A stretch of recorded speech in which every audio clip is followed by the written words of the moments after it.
The morning my brother walked across that stage to get his degree, I had $81,000 in my checking account. By the time the reception ended, I had nothing.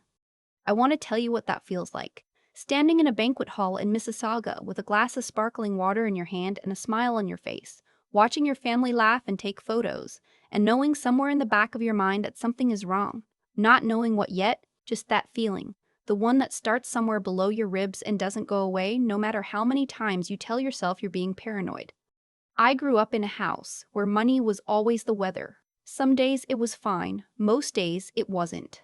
My dad had what my mom always called a complicated relationship with stability, which was her way of saying he'd been laid off 4 times before I turned 16, that there were winters we ate a lot of soup, that the heat got cut off once in February, and we wore our coats inside for 11 days and pretended it was an adventure.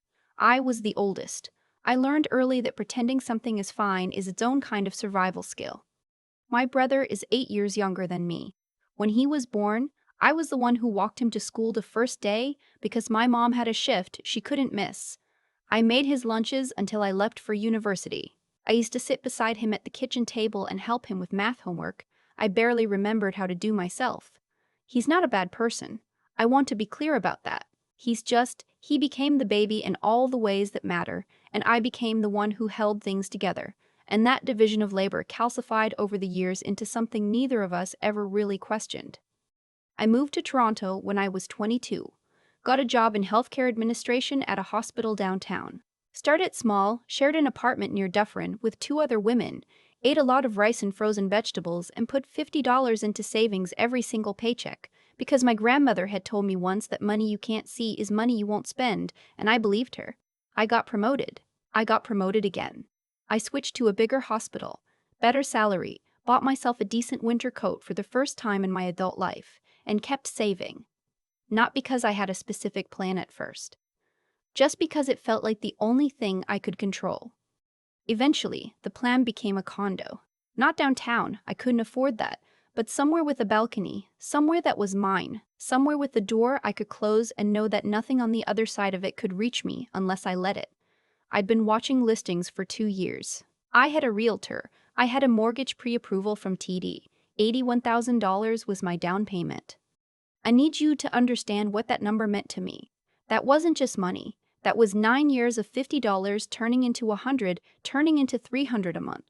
That was every time I didn't go on the trip, didn't buy the jacket, made coffee at home, stayed in on a Friday night. That was a version of my life I had built one small decision at a time, and it was almost real. I was 3 weeks away from putting in an offer on a unit in Brampton. My brother graduated from Ryerson in April, computer science. My mom called me in February to talk about the graduation party. She wanted to book a banquet hall. She wanted catering. She wanted the whole thing. I said that sounded expensive. She said the family would contribute. Everyone would chip in. It would be fine. I sent her $500 for the deposit because I was the one with money, and that was the arrangement we had always operated under, even when it was never said out loud. A week before the party, my mom called again. She said she'd run into some trouble with the venue payment, that her account was overdrawn, that she just needed to use my card for a few days to bridge the gap, and she'd transfer everything back before the weekend. I said I'd transfer her the money instead. She said the vendor needed a card on file for the remaining balance.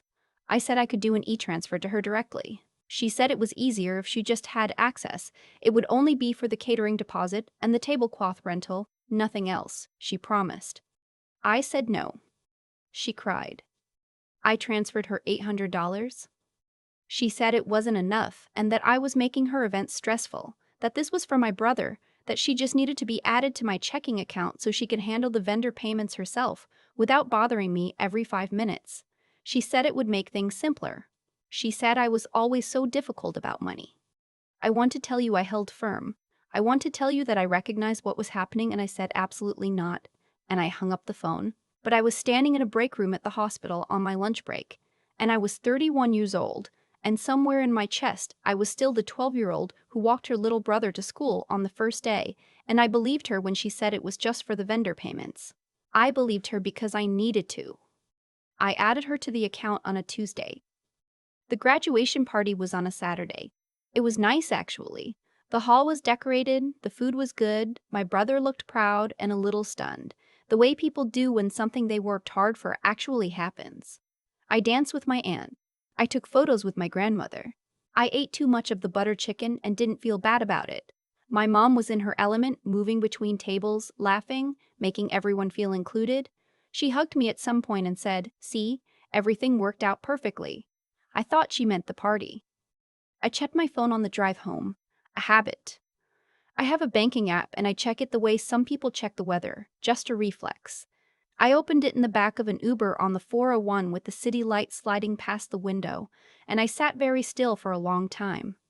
The account showed a balance of $43. I closed the app and opened it again. Same number. I went to the transaction history. Over the previous 6 days, there had been a series of transfers, not to a vendor, not to a catering company, to an account I didn't recognize.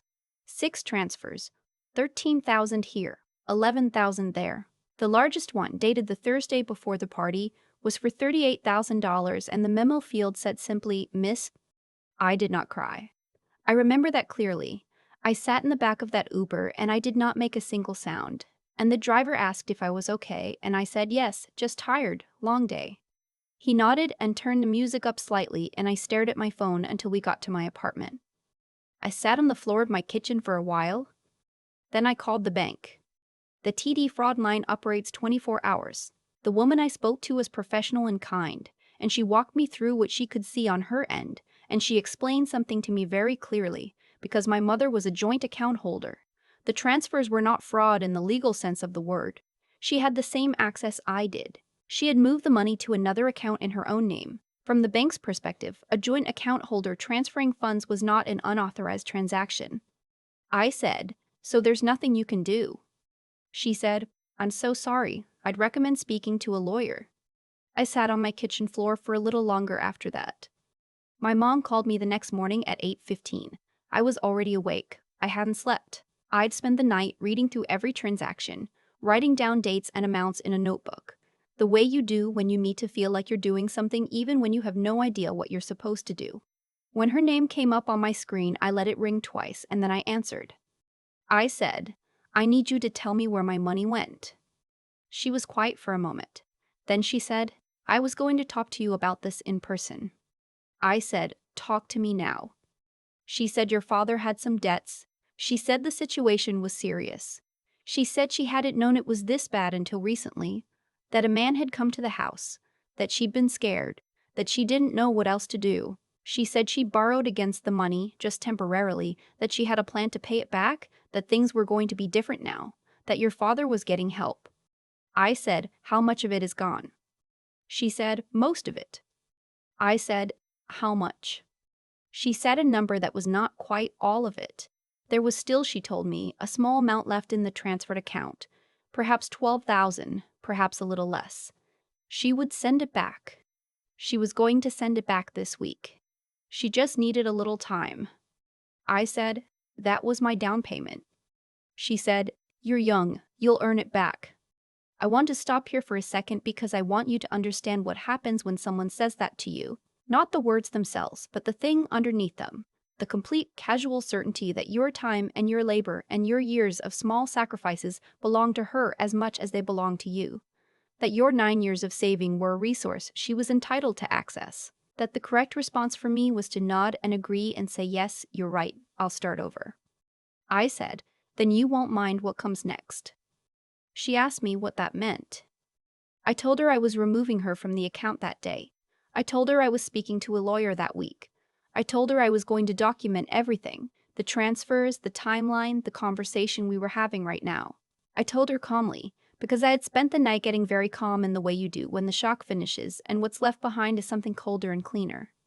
She said I was overreacting. She said family doesn't take family to court. She said I would regret burning bridges.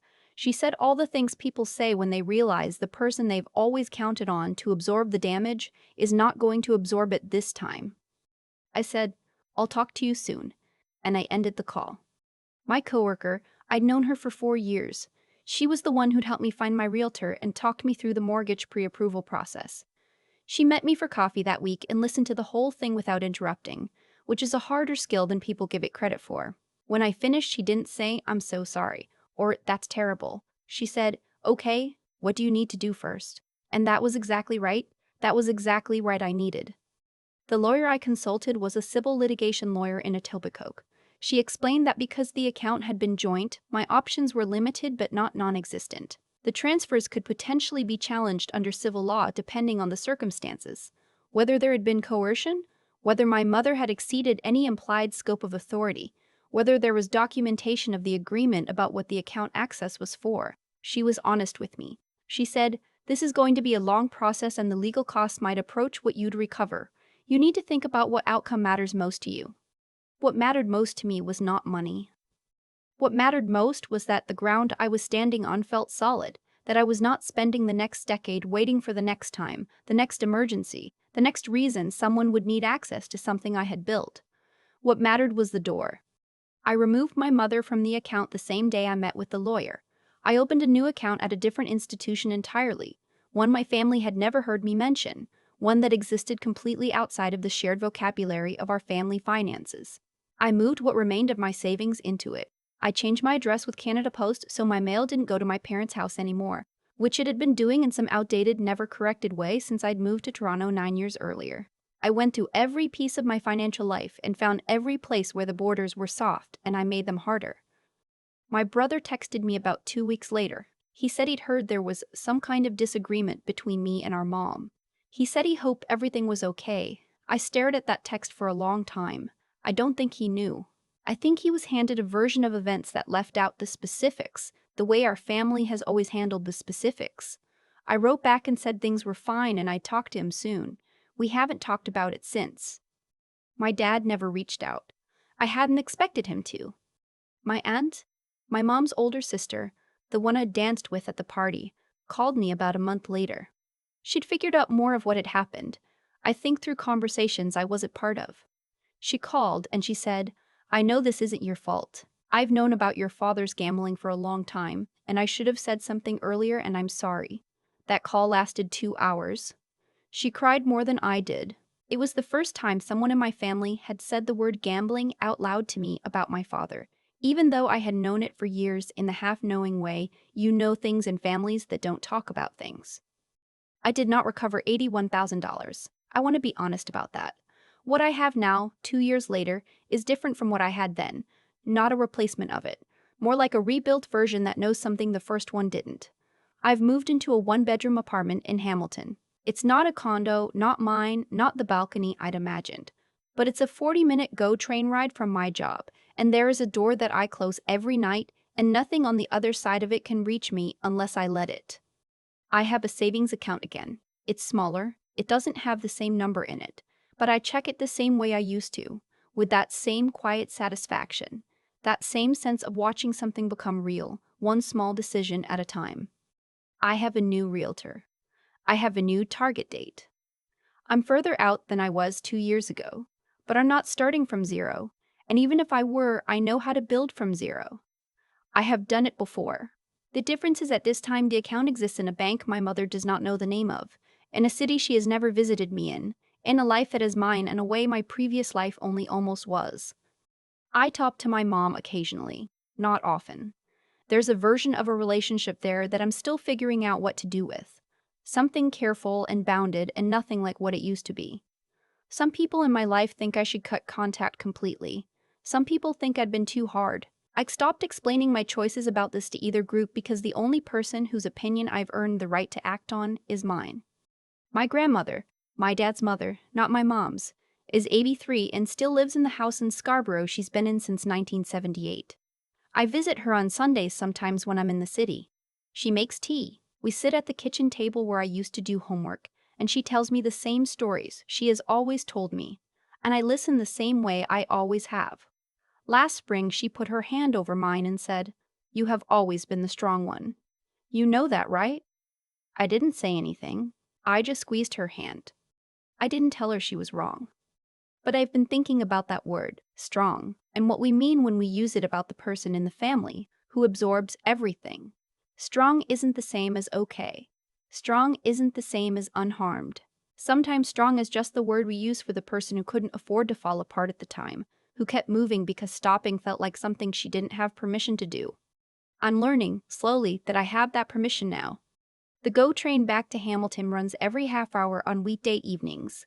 I take it home from the hospital most nights, and I sit by the window and watch the city thin out into suburbs and then into something quieter. And I think about the condo I didn't buy, and the account that got emptied, and the morning in the back of that Uber when I sat completely still and didn't make a sound. I think about all of it without the sharpness it used to have. Not because I'd forgiven everything or resolved everything or arrived at any particular peace, but because I have gotten very practiced at putting one foot in front of the other, and that practice turns out to be a kind of life. You are allowed to stop being the person who carries it all. You are allowed to open an account somewhere no one in your family has ever heard of and put your money in it and not tell a single person how much is there. You are allowed to let what break and to mourn what you lost and to build something new on ground that is finally, actually, entirely yours. There's a version of this story where I'm the villain. I've heard it, not directly, but through the silences, through the way my brother's texts got shorter, through the things my aunt told me people were saying at family dinners I stopped being invited to. In that version, I abandoned my family over money. I chose a number in a bank account over the people who raised me. I'd sat with that version. I've turned it over. And what I keep coming back to is this: the money was never really the point. What my mother took from me wasn't just $81,000. It was the assumption I had carried my whole life that doing the right thing, working hard, saving carefully, showing up, being the responsible one, would eventually be enough to protect me. She took that assumption, and she spent it the same way she spent the rest of it, without asking, without warning, with the complete confidence that I would recover and forgive and reset, the way I always had before. The thing about being the one in the family who holds things together is that people stop seeing the holding as work. It becomes invisible. It becomes expected. And when you finally stop, when you say clearly and without apology that you will not be absorbing this particular damage, it reads to them as a betrayal because you have broken a contract they never had to sign because you were already honoring it. I think about my coworkers sitting across from me at that coffee shop, not saying I'm so sorry, but saying what do you need to do first. That's what integrity actually looks like in practice. Not grand gestures, not speeches, just showing up with clarity when someone is trying to figure out which direction is forward. I think about the lawyer in Etobicoke who told me the truth even when the truth was hard, who said this is going to cost you and you need to decide what outcome matters most. That's what it means to use your mind honestly. Not to find the answer that feels best, but to ask the real question and sit with the real answer. And I think about the morning after the party, sitting on my kitchen floor at 2 in the morning with a notebook, writing down dates and amounts and transfer numbers. Not because I had a plan yet, but because moving felt better than staying still. That's the only way I know how to describe what kept me going through those months. Not strength in the way people mean when they say it to the oldest kid in the family, but something more deliberate. The choice made over and over again to take the next step even when the next step was small and the destination was unclear. None of what happened to me was fair. I want to say that plainly because I spent a long time trying to find the lesson in it, trying to figure out what I should have done differently, as if the whole thing were a test I had somehow failed. It wasn't. What my mother did had causes that had nothing to do with me. A marriage built on financial secrets, a gambling problem that had been quietly reshaping our family for decades, a pattern of using the most reliable person in the room as a safety net. Those were not my failures. They were hers and my father's. But how I responded, that was mine. I chose to document rather than rage. I chose to consult rather than assume. I chose, eventually, to build something new rather than spend the rest of my life trying to recover the exact thing that was taken.